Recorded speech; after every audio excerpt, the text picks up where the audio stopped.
ओम शांति। आज प्यारे बाप दादा की 7 मार्च 1986 की अव्यक्त वाणी है। वाणी का टाइटल है शिवरात्रि पर अव्यक्त बाप दादा के मधुर महावाक्य। भोलानाथ शिव बाबा बोले, आज ज्ञानदाता, भाग्य विधाता, सर्व शक्तियों के वरदाता, सर्व खजानों से भरपूर करने वाले भोलानाथ बाप अपने अति स्नेही, सदा सहयोगी, समीप बच्चों से मिलने के लिए आए हैं। ये मिलन ही सदा काल का उत्सव मनाने का यादगार बन जाता है। जो भी भिन्न भिन्न नामों से समय प्रति समय उत्सव मनाते हैं, वे सभी इस समय बाप और बच्चों के मधुर मिलन, उत्साह भरा मिलन भविष्य के लिए उत्सव के रूप में बन जाता है। इस समय आप सर्वश्रेष्ठ बच्चों का हर दिन, हर घड़ी सदा खुशी में रहने की घड़ियां व समय है। तो इस छोटे से संगम युग के अलौकिक जीवन, अलौकिक प्राप्तियां, अलौकिक अनुभवों को द्वापर से भक्तों ने भिन्न भिन्न नाम से यादगार बना दिए हैं। एक जन्म की आपकी ये जीवन भक्ति के 63 जन्मों के लिए याद का साधन बन जाती है। इतनी महान आत्माएं हो, इस समय की सबसे वंडरफुल बात यही देख रहे हो, जो प्रैक्टिकल भी मना रहे हो और निमित्त उस यादगार को भी मना रहे हो। चैतन्य भी हो और चित्र भी साथ साथ हैं। 5000 वर्ष पहले हर एक ने क्या क्या प्राप्त किया, क्या बने, कैसे बने, ये 5000 वर्ष का पूरा अपना यादगार चित्र और जीवन पत्री सभी स्पष्ट रूप में जान गए हो, सुन रहे हो और देख देख हर्षित हो रहे हो कि ये हमारा ही गायन पूजन, हमारे जीवन की कथाएं वर्णन कर रहे हैं।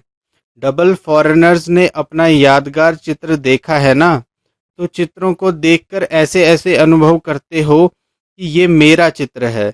ओरिजिनल आपका चित्र तो बना नहीं सकते हैं, इसलिए भावना पूर्वक जो भी टच हुआ वह चित्र बना दिया है। तो आज भी आप सभी शिवरात्रि मना रहे हो। प्रैक्टिकल शिव जयंती तो रोज मनाते ही हो, क्योंकि संगम युग है ही अवतरण का युग, श्रेष्ठ कर्तव्य श्रेष्ठ चित्र करने का युग।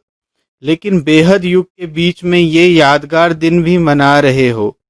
आप सबका मनाना है मिलन मनाना, और उन्हों का मनाना है आवाहन करना, उन्हों का है पुकारना और आपका है पा लेना। वे कहेंगे आओ और आप कहेंगे आ गए, मिल गए। यादगार और प्रैक्टिकल में कितना रात दिन का अंतर है। वास्तव में ये दिन भोलानाथ बाप का दिन है। भोलानाथ अर्थात बिना हिसाब के अनगिनत देने वाला। वैसे जितना और उतने का हिसाब होता है, जो करेगा वह पाएगा, उतना ही पाएगा, ये हिसाब है। लेकिन भोलानाथ क्यों कहते? क्योंकि इस समय देने में जितने और उतने का हिसाब नहीं रखता। एक का पदम गुना हिसाब है, तो अनगिनत हो गया ना। कहाँ एक कहाँ पदम, पदम भी लास्ट शब्द है, इसलिए पदम कहते हैं। अनगिनत देने वाले भोले भंडारी का दिन यादगार रूप में मनाते हैं। आपको तो इतना मिला है, जो अब तो भरपूर हो ही, लेकिन 21 जन्म 21 पीढ़ी सदा भरपूर रहेंगे। इतने जन्मों की गारंटी और कोई नहीं कर सकता, कितना भी कोई बड़ा दाता हो, लेकिन अनेक जन्म का भरपूर भंडारा होने की गारंटी कोई भी नहीं कर सकता। तो भोलानाथ हुआ ना, नॉलेजफुल होते भी भोला बनते हैं, इसलिए भोलानाथ कहा जाता है। वैसे तो हिसाब करने में एक एक संकल्प का भी हिसाब जान सकते हैं, लेकिन जानते हुए भी देने में भोलानाथ ही बनता है। तो आप सभी भोलानाथ बाप के भोलानाथ बच्चे हो ना। एक तरफ भोलानाथ कहते, दूसरे तरफ भरपूर भंडारी कहते हैं। यादगार भी देखो कितना अच्छा मनाते हैं। मनाने वालों को पता नहीं, लेकिन आप जानते हो। जो मुख्य इस संगम युग की पढ़ाई है, जिसकी विशेष 4 सब्जेक्ट है, वह 4 ही सब्जेक्ट यादगार दिवस पर मनाते आते हैं। कैसे?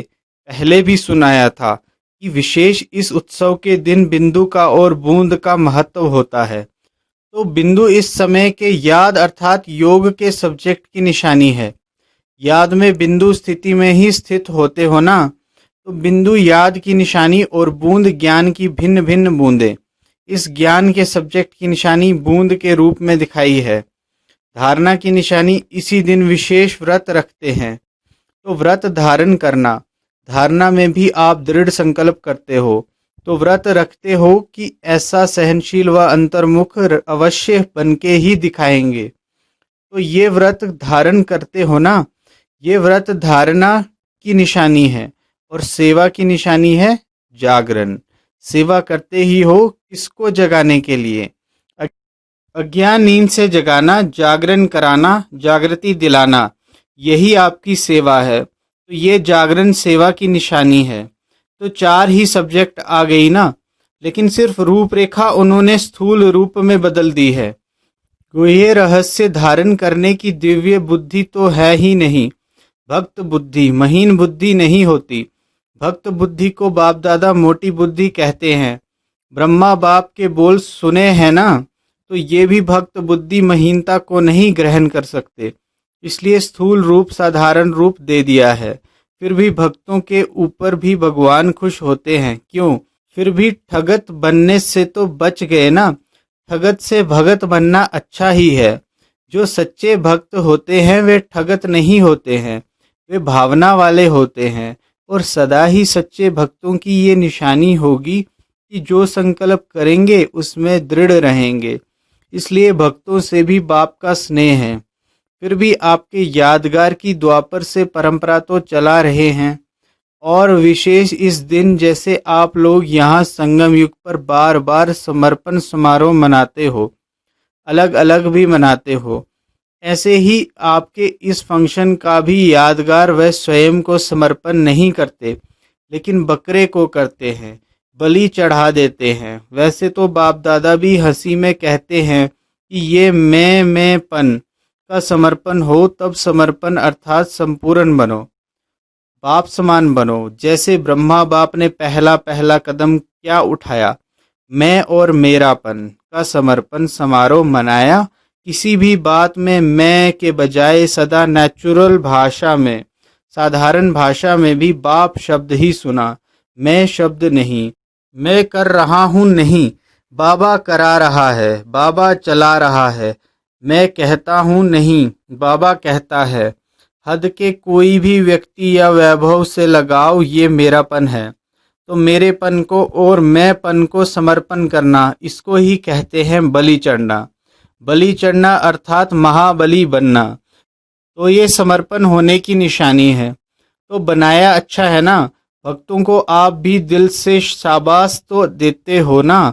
फिर भी आप सबके भक्त हैं, ऐसे आता है ना कि ये हमारे भक्त हैं, या समझते हो कि ये बाप दादा के भक्त हैं। बाप के भी है, आपके भी है। जैसे कहते हो हमारा राज्य आने वाला है, तख्त पर तो एक लक्ष्मी नारायण बैठेंगे, एक समय पर तो एक ही तख्त नशीन होंगे ना। लेकिन फिर भी आप लोग क्या कहेंगे? आधा कल्प हमारा राज्य है, ऐसे नहीं कहेंगे कि लक्ष्मी नारायण का राज्य है, हमारा कहेंगे ना। ऐसे ही जो बाप के भक्त वे आपके भी भक्त हैं। साक्षी होकर देखो तो बहुत मजा आएगा। हम क्या कर रहे हैं और हमारे भक्त क्या कर रहे हैं, प्रैक्टिकल क्या है और यादगार क्या है। फिर भी बाप दादा भक्तों को एक बात की आफरीन देते हैं, किसी भी रूप से भारत में व हर देश में उत्साह की लहर फैलाने के लिए उत्साह बनाए तो अच्छे है ना। चाहे 2 दिन के लिए हो या 1 दिन के लिए हो, लेकिन उत्साह की लहर तो फैल जाती है ना, इसलिए उत्सव कहते हैं। फिर भी अल्पकाल के लिए विशेष रूप से बाप के तरफ मेजॉरिटी का अटेंशन तो जाता है ना। तो सुना शिवरात्रि का महत्व क्या है? ये तो है दिन का महत्व, लेकिन आपको क्या करना है? विशेष दिन पर क्या विशेष करेंगे? झंडा लहरेगा वे तो देखेंगे, पिकनिक करेंगे, गीत गाएंगे, बस यही करेंगे। मनाना तो अच्छा है, आए ही हो मौज करने के लिए। आजकल तो व्रत भी लेते हैं और फिर छोड़ भी देते हैं। जैसे भक्ति में कोई सदा काल के लिए व्रत लेता है और कोई में हिम्मत नहीं होती है तो 1 मास के लिए, 1 दिन के लिए या थोड़े समय के लिए लेते हैं, फिर वह व्रत छोड़ देते हैं। आप तो ऐसे नहीं करते हो ना। मधुबन में तो धरनी पर पाँव नहीं है और फिर जब विदेश में जाएंगे तो धरनी पर आएंगे या ऊपर ही रहेंगे? सदा ऊपर से नीचे आकर कर्म करेंगे या नीचे रहकर कर्म करेंगे? ऊपर रहना अर्थात ऊपर की स्थिति में रहना। ऊपर कोई छत पर नहीं लटकना है। ऊंची स्थिति में स्थित हो कोई भी साधारण कर्म करना अर्थात नीचे आना। लेकिन साधारण कर्म करते भी स्थिति ऊपर अर्थात ऊंची हो। जैसे बाप भी साधारण तन लेता है ना, कर्म तो साधारण ही करेंगे ना। जैसे आप लोग बोलेंगे वैसे ही बोलेंगे, वैसे ही चलेंगे, तो कर्म साधारण है, तन ही साधारण है। लेकिन साधारण कर्म करते भी स्थिति ऊंची रहती। ऐसे आपकी भी स्थिति सदा ऊंची हो। जैसे आज के दिन को अवतरण का दिन कहते हो ना, तो रोज अमृत वेले ऐसे ही सोचो कि निंद्रा से नहीं शांति धाम से कर्म करने के लिए अवतरित हुए हैं, और रात को कर्म करके शांति धाम में चले जाओ। तो अवतार अवतरित होते ही हैं श्रेष्ठ कर्म करने के लिए। उनको जन्म नहीं कहते हैं, अवतरण कहते हैं। ऊपर की स्थिति से नीचे आते हैं, यह है अवतरण। तो ऐसी स्थिति में रहकर कर्म करने से साधारण कर्म भी अलौकिक कर्म में बदल जाते हैं। जैसे दूसरे लोग भी भोजन खाते और आप कहते हो ब्रह्मा भोजन खाते हैं, फर्क हो गया ना। चलते हो लेकिन आप फरिश्ते की चाल चलते, डबल लाइट स्थिति में चलते, तो अलौकिक चाल अलौकिक कर्म हो गया। तो सिर्फ आज का दिन अवतरण का दिन नहीं, लेकिन संगम युग ही अवतरण दिवस है। आज के दिन मुबारक तो चारों ओर से बाप दादा के साथ साथ सबको भी आ रही है। बाप दादा सभी बच्चों को मुबारक की रेस्पॉन्ड में अनगिनत मुबारक दे रहे हैं। पहली मुबारक सभी बच्चों को बाप को पहचानने के विशेषता की मुबारक, बाप के सदा वर्षे के अधिकारी बनने की मुबारक, सदा अपने श्रेष्ठ हीरे तुल्य ब्राह्मण जीवन की मुबारक, सदा बाप समान अथक बेहद के सेवाधारी बनने की मुबारक, सदा बाप समान फरिश्ता सो देवता बनने के दृढ़ संकल्प श्रेष्ठ कर्म की मुबारक। ऐसे तो मुबारक बहुत हैं, हर कदम की मुबारक है, हर घड़ी की मुबारक है, हर संकल्प की मुबारक है। आप लोग बाप दादा को मुबारक देते हो, लेकिन बाप दादा कहते हैं पहले आप। अगर बच्चे नहीं होते तो बाप कौन कहता? बच्चे ही बाप को बाप कहते हैं।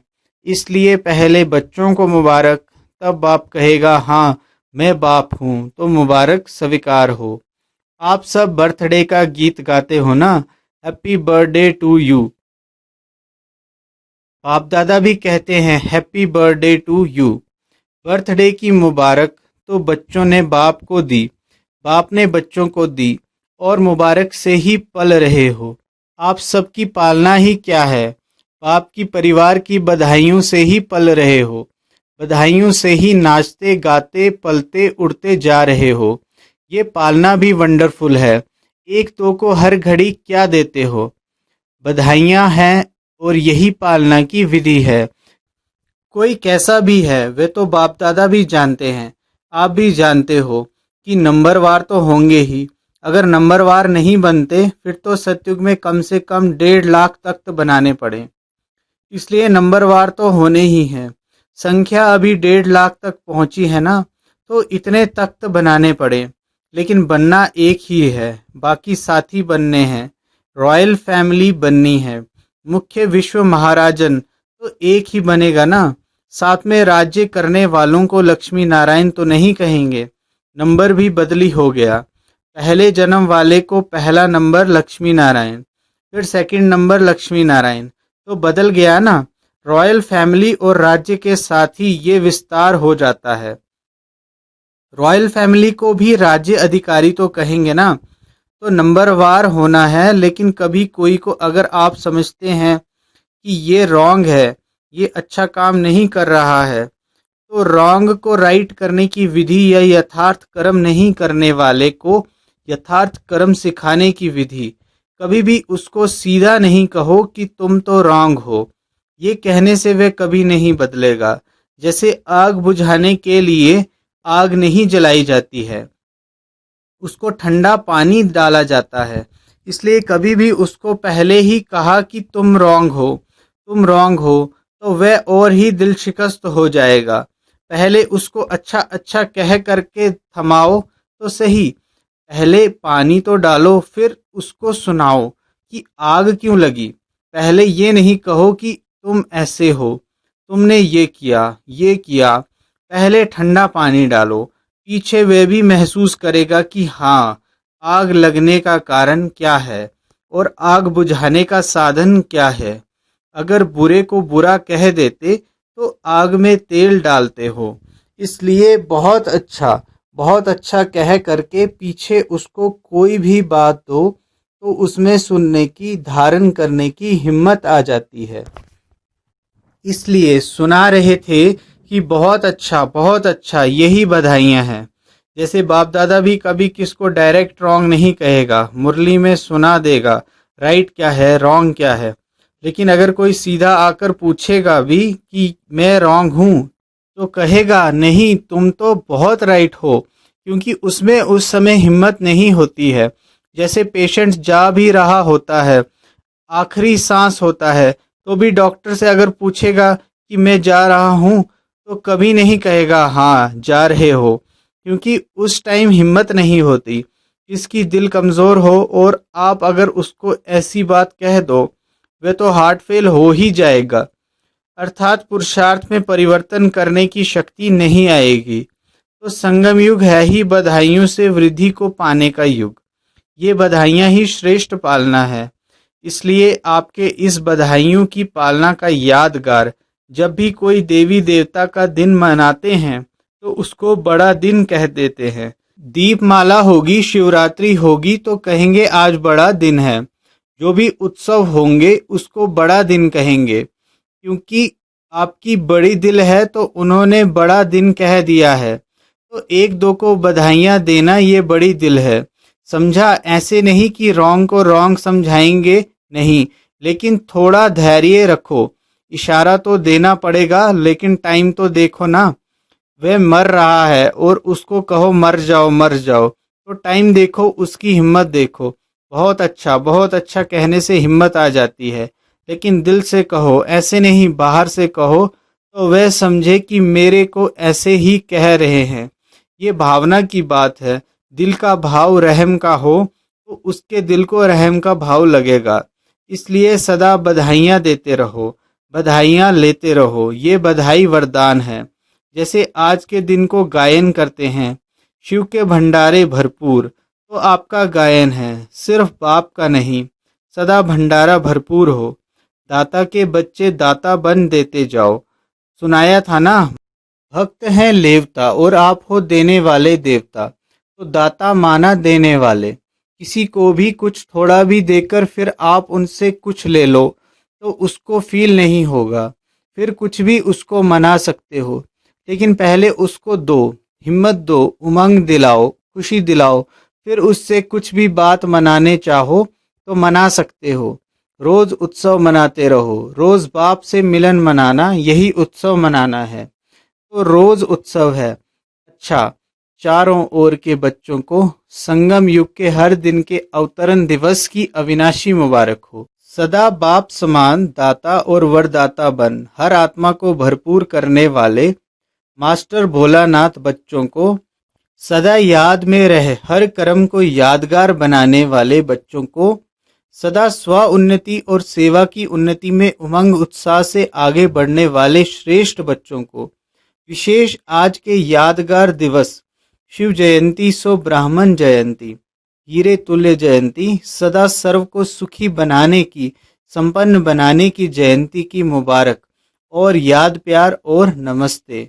हम रूहानी बच्चों की भी रूहानी प्यारे बाप दादा को मुबारक, याद प्यार और नमस्ते। ओम शांति।